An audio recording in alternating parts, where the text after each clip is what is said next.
The meteoric rise of the iPod has been nothing short of phenomenal. It's gone from merely an idea to over 70 million sold worldwide. It's nice that other people are noticing.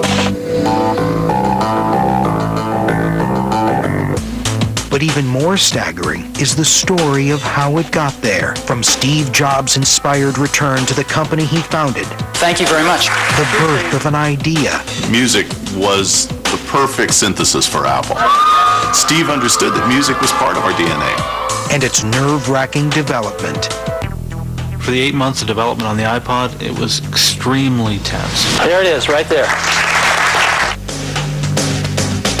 To one simple stroke of luck that helped turn the iPod from a tech gadget into a cultural icon. No company had ever cared before about the color of the darn earbuds. But all of a sudden, that became a symbol, and people are like, what is that?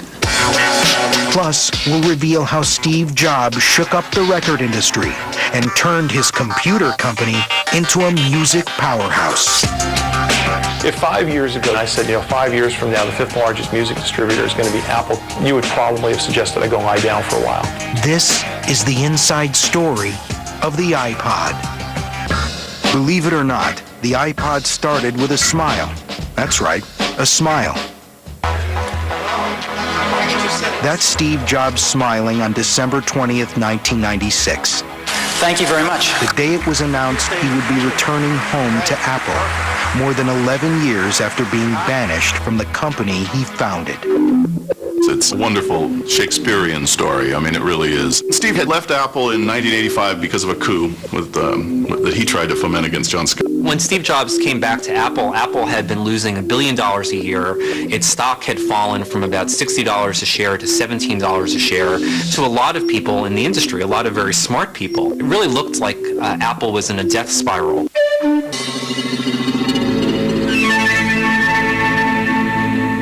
And when Steve returned, he knew he had to make some changes. Quickly, Steve slashes Apple's overgrown product line, eliminating products like the Newton, Apple's foray into the PDA market. Okay, when Steve got back to Apple, the first thing he did was can the Newton. Then Steve reduces the research and development projects from 50 to just 10. When he got back to Apple, he took a look at all the products that Apple had and essentially called in the engineers and to each one of them said, take a look at this. What's wrong with this product? And so everyone sort of hummed and hawed. And Steve said, well, I'll tell you what's wrong. They're crap.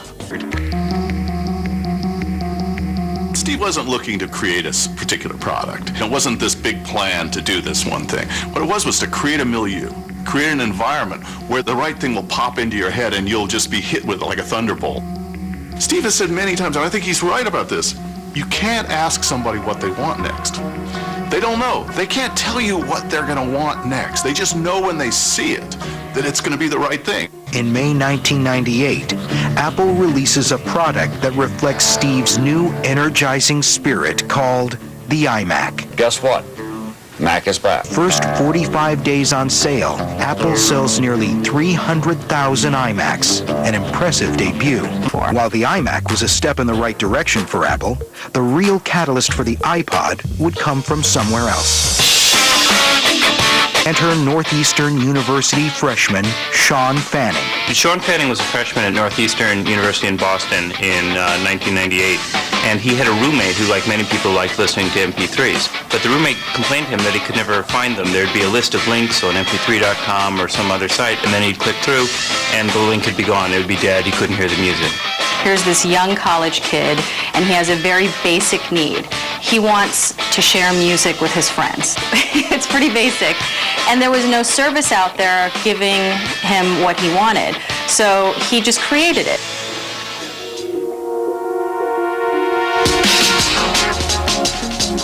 Within months, Sean releases a revolutionary piece of software that allows users to share MP3 files across the internet for free.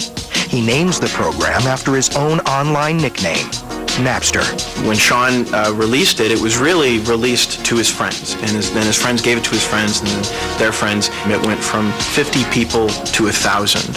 and then the next week it was at 2,000, and then it started to grow logarithmically. So I think by the end of a month, we were already pushing 10,000 users. Within a year, Napster has grown from Sean's dorm room to more than 60 million users worldwide, making it the fastest growing company in history and public enemy number one of the recording industry. The record industry was absolutely terrified of Napster. And while the record companies scramble to shut Napster down, one thing becomes very clear. The digital music revolution has begun. Back at Apple, Steve Jobs sees an opportunity. Once it dawned on Steve and his executives that this thing was happening on the internet with music, they knew that they had been missing an opportunity. They did photos, movies, and it was really not until a second iteration of the iMac that the iMac became something that you could burn CDs on and use music on. Steve knew that Napster was a giant success. He knew that this was happening. Steve was looking for some way to manage songs, to manage music. He wanted Apple users to have a product that enabled you to take your CDs, put them into a Mac, rip the song, and play them back. Apple found, a company which was actually populated by former Apple people that made a product called SoundJam. And SoundJam was taken in, and in a few months, they transformed that program into something that looked like a Mac program, and that was called iTunes. In January 2001, Steve Jobs takes the stage at the Macworld Expo in San Francisco to announce iTunes, Apple's jukebox software and first step into the digital music space. Steve Jobs' keynote presentation is like a Rolling Stone show. Thank you all for coming. You may have seen a lot over the years, but you never want to miss one. In the year 2001, he came to Macworld and brought iTunes, which was the first Macintosh jukebox. This was something that really pushed the limits of what a jukebox could do. It was more beautiful, it was easier to use than anything, either on the Macintosh certainly, but also in the Windows world. And you knew right then that Apple was deep in the game in digital music. In just 5 years since its launch, Apple has sold more than 70 million iPods, making the iPod a $5 billion a year business that accounts for nearly 40% of Apple's total revenues. Its 75% share of the U.S. MP3 player market continues to astound experts. In September 2006, the iTunes Music Store sells its 1.5 billionth song and is now selling more than 3 million songs every day, making Apple the 5th largest music retailer in the U.S.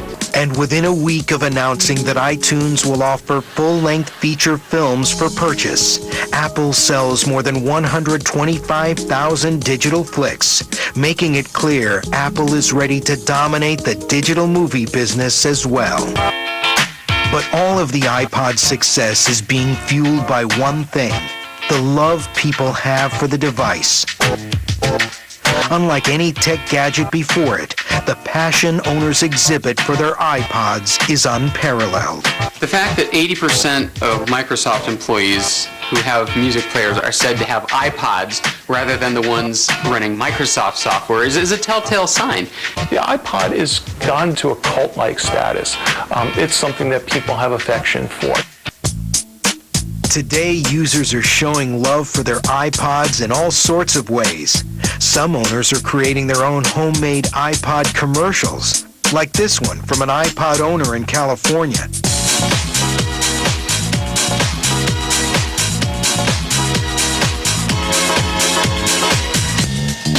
Or paying a business called iPopMyPhoto.com to turn their photos into their very own personalized iPod ads. Oh, his face is great. That kid's face is great. While some iFanatics are taking pictures of their iPods and uploading them to iLounge.com's iPods from Around the World photo gallery, where over 4,000 iPod owners have proudly posted pics of their beloved white devices for everyone else to admire. Other people are so fascinated with what the future holds for the iPod, they're mocking up and posting their own versions of possible next-generation iPods, like this iPod phone and this full-screen video iPod. They care about the iPod. You don't see them mocking up what the next, HP laptop is going to be. It's only the iPod that people seem to do this with. And on college campuses, the iPod is a full-blown obsession. It's so popular, they're teaching classes on it. Dr. Michael Bull is a professor at the University of Sussex in England, affectionately nicknamed Professor iPod. Auditory sound world wherever they go.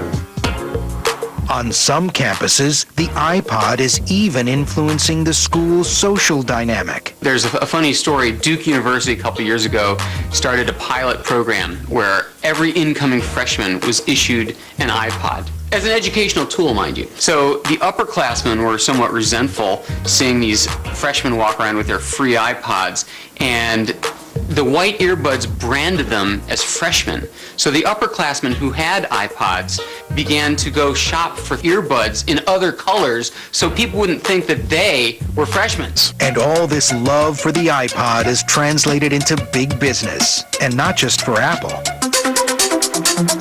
This device has given birth to its own cottage industry of over 3,000 accessories, from iPod cases and car adapters to iPod pets and docking stations designed to keep your iPod close at all times.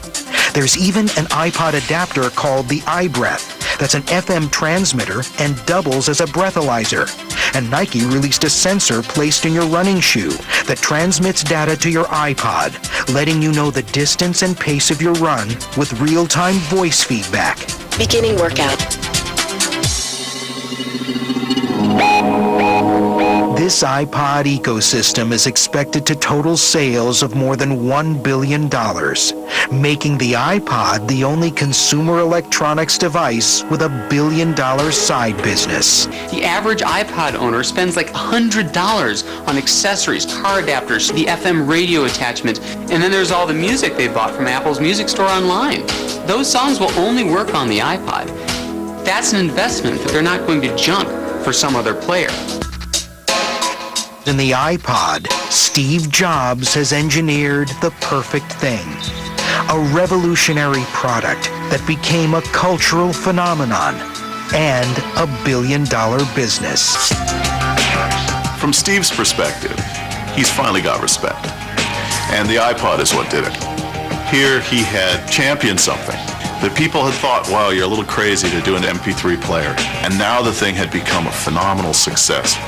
I think it's going to lead to gigantic things.